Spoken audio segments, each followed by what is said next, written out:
तो संविधान में बाबा साहब अम्बेडकर ने थोड़े से अधिकार दे दिए, इसलिए जीवित हैं, नहीं तो ये लोग हमें जिंदा जला देते।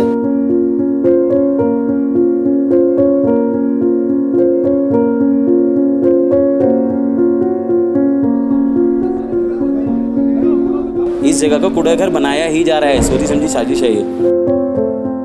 जबरदस्ती ढा दिया, मना करते करते भी अब मैं किराए पर रह रही।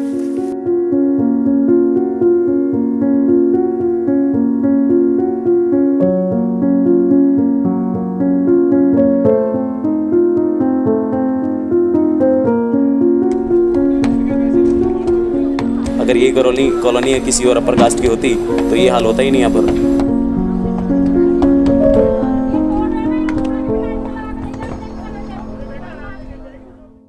Hello everybody, this is Samriddhi Sakunia and you are watching HW news network.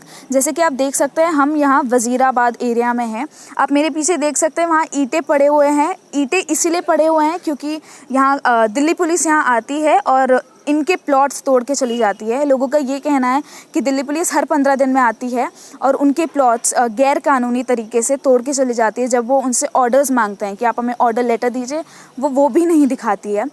यहाँ बारिश की वजह से ये एरिया धंसता जा रहा है, इसीलिए वो ईंट जोड़ के एक अपनी दीवार बनाते हैं, बट पुलिस फिर आती है और तोड़ देती है। तो चलिए हम यहाँ बात करते हैं, लोगों से जानते हैं कि ये ऐसा क्यों हो रहा है।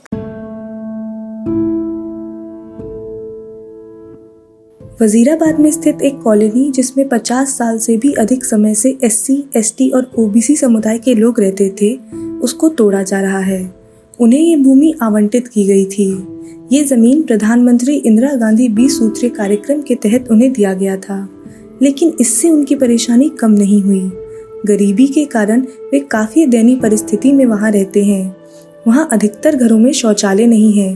लोग सरकारी शौचालय का इस्तेमाल करते हैं। उस पूरे इलाके में केवल एक सार्वजनिक शौचालय है। घरों में रिसाव की समस्या लगातार बनी रहती है। जल भराव की वजह से डेंगू, मलेरिया जैसी बीमारियों का खतरा बना रहता है। रोड की स्थिति तो ऐसी कि कोई ढंग से चल न सके। जगह जगह पर ईंट पत्थर पड़े रहते हैं। पहले इसमें 2 रूम थे, 82 से बने हुए थे। 2008 में हमने इसको ऊपर करने की कोशिश की।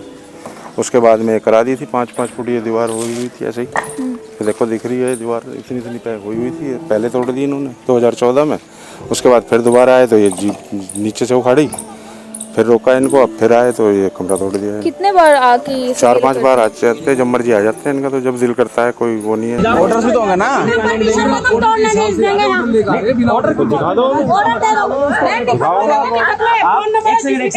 आप हमें इज्जत से ऑर्डर को बता दो, हम सारे लोग इधर हो जाते हैं। और अब तोड़ लेना, और आपको तोड़ने की जरूरत हम खुद तोड़ देंगे। भाई मेरी बात सुन ले, देखो मेरी बात सुन, ये आए हैं ना डीसीपी साहब को भी टैग करिए, डीसीपी हाँ डीसीपी टैग पे लीगली तोड़ने की तैयार है। ठीक है, आप तोड़ने दोगे प्यार से, ठीक है। नहीं हम और नहीं आप धक्का मुक्की एक तरीका होता है तोड़ने का, एक तरीका ना, प्रोटोकॉल एक तरीका तो है ना कि बंदा परमिशन दिखाए तोड़े। ऑर्डर तो होंगे ना। चलो तो आप नहीं करना चाहते हम। मैं चढ़ी हूँ उनके ऊपर, जब जाके तो ये दीवार छोड़ी है, फिर भी दोबारा तोड़ गए इन्होंने, फिर भी दोबारा तोड़ दी। गेट वगैरह भी देखो, गेट वगैरह भी ये के बाद भी ये रही सामान है वो दब गया मेरा।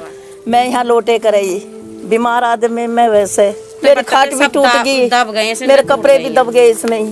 ये सारी ईंट वगैरह देख रहे हैं, ये बिल्कुल बाउंड्री थी, फ्रंट की बाउंड्री बची हुई थी, तो ये सारी बाउंड्री निकाल के क्रेन लाके, और उन्होंने कोई नोटिस भी नहीं दिखाया था हमें। हमने मांगा था कि नोटिस दिखाओ, आप ऑर्डर है आपके पास ये फेंसिंग करने का, तो उन्होंने ये नोटिस भी नहीं दिखाया था। ये हमारे पिताजी के नाम की पर्ची है, बहुत पुरानी, अब तो गल भी गई है, देखो बड़ी मुश्किल से बचा रखी है। उन्हीं के नाम पे है ना ये? है नहीं, हमारे पास ये रही नहीं। वो कहते हैं फ्लड की जमीन है, और फ्लड डिपार्टमेंट ही नहीं था तब की ये पर्चियाँ हमारे पास 1976 की पर्चियाँ हैं। ये तो फ्लड डिपार्टमेंट ही नहीं बना था।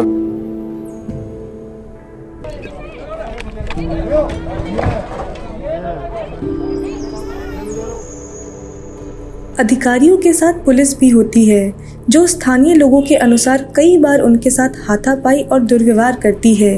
हालांकि पुलिस का कहना है कि वे वहां कानून व्यवस्था को बनाए रखने के लिए मौजूद रहते हैं। कि हार पीट भी करी, देखो निशान भी हो रहे हैं, उन्होंने खींचा और ऐसे हार खींचने से अपने प्लॉट में बल्कि बचा रहे थे, और तब इन्होंने ऐसे हाथापाई करी थी।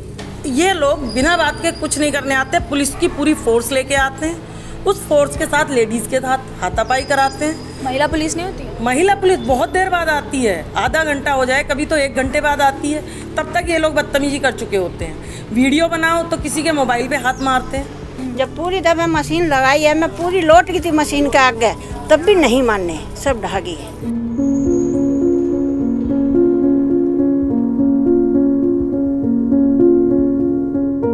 भूमि विवाद हालांकि नया नहीं है। 2019 में दिल्ली सरकार ने 20 सूत्रीय कार्यक्रम के तहत आवंटित 7,200 परिवारों को भूमि स्वामित्व अधिकार देने का निर्णय लिया था।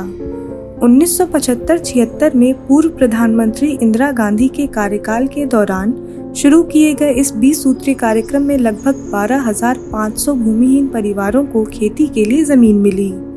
अधिकारियों के मुताबिक दिल्ली में 12,500 भूमिहीन परिवारों को खेती के लिए जमीन मिली है। प्रक्रिया के अनुसार इन लोगों को राजस्व विभाग के पास भू स्वामित्व के लिए आवेदन करना आवश्यक था। 120 गज के प्लॉट दिए गए थे, जो कि वो 300-400 के संख्या के आसपास है। उस जमीन के अंदर 36 बीघे दिल्ली सरकार ने जमीन ले ली, 140 बीघे में से।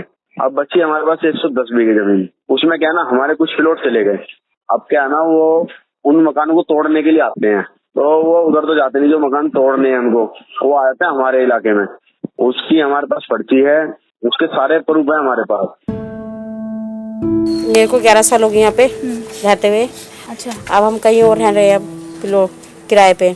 तो 2008 के अंदर इनका कोई रूलिंग वगैरह आई थी, इन्होंने फ्लड की बाउंड्री कर दी थी पीछे से। तो उसके अंदर 240 गज से प्लॉट 180 गज का रह गया था। एक बाउंड्री पहले भी कर रखी थी फ्लड की, उस फ्लड की बाउंड्री से आगे हट के भी इधर बाउंड्री बनाने की सोच रहे हैं। मतलब प्लॉट जो चला गया वो तो चला गया, जो बचा था उसको भी कब्जा करने की सोच रहे हैं। बाउंड्री ला रखी है। चुनाव के दौरान स्थानीय विधायक ने विकास का वादा जरूर किया था, लेकिन अब वे वादे से मुकर गए हैं। सबके पास फोन करा हमने, दिलीप पांडे के पास भी करा, उनके कार्यकर्ता के पास करा, दूसरे वाले बड़े बड़े जो रह रहे हैं उन्होंने किसी ने फोन नहीं उठाया। 2 साल हो गए जीते हुए, आज तक हमने अपने इस एरिया में पांडे जी को नहीं देखा। शिकायत भी कर ली, उनके यहाँ गए भी, आज तक उनको हमसे मिलने का टाइम नहीं लगा। इलेक्शन का टाइम मेरे पास मेरी फेसबुक पे डला हुआ है, सन 2018, 23 या 24 दिसंबर की बात है। वो आए थे यहाँ प्लॉटों में, हमारे साथ मीटिंग की थी, मैंने तभी फेसबुक पे डाली थी वो फोटो। तो तब हम लोगों से इन्होंने वादा किया था कि अगर मैं यहाँ आता हूँ तो मैं आप लोगों के प्लॉटों के लिए गलियाँ नालियाँ ये और वो, पता नहीं कितनी बातें कितने वादे करके गए थे। इसके गवाह और लोग भी हैं जो मेरे साथ वहाँ पे थे।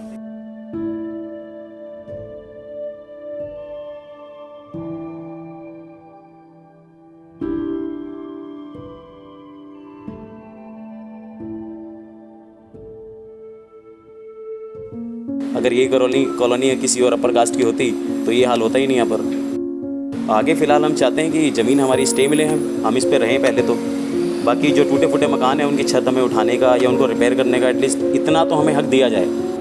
मैं इधर की इस इलाके की बात करूँ, मंदिर में जाने से लोग वंचित हैं। लोग अगर जाते हैं तो उनको ऐसे टेढ़ी निगाहों से देखा जाता है कि क्या करने जा रहे हैं। मंदिर में, हमारे गाँव के मंदिर में हम नहीं जा सकते।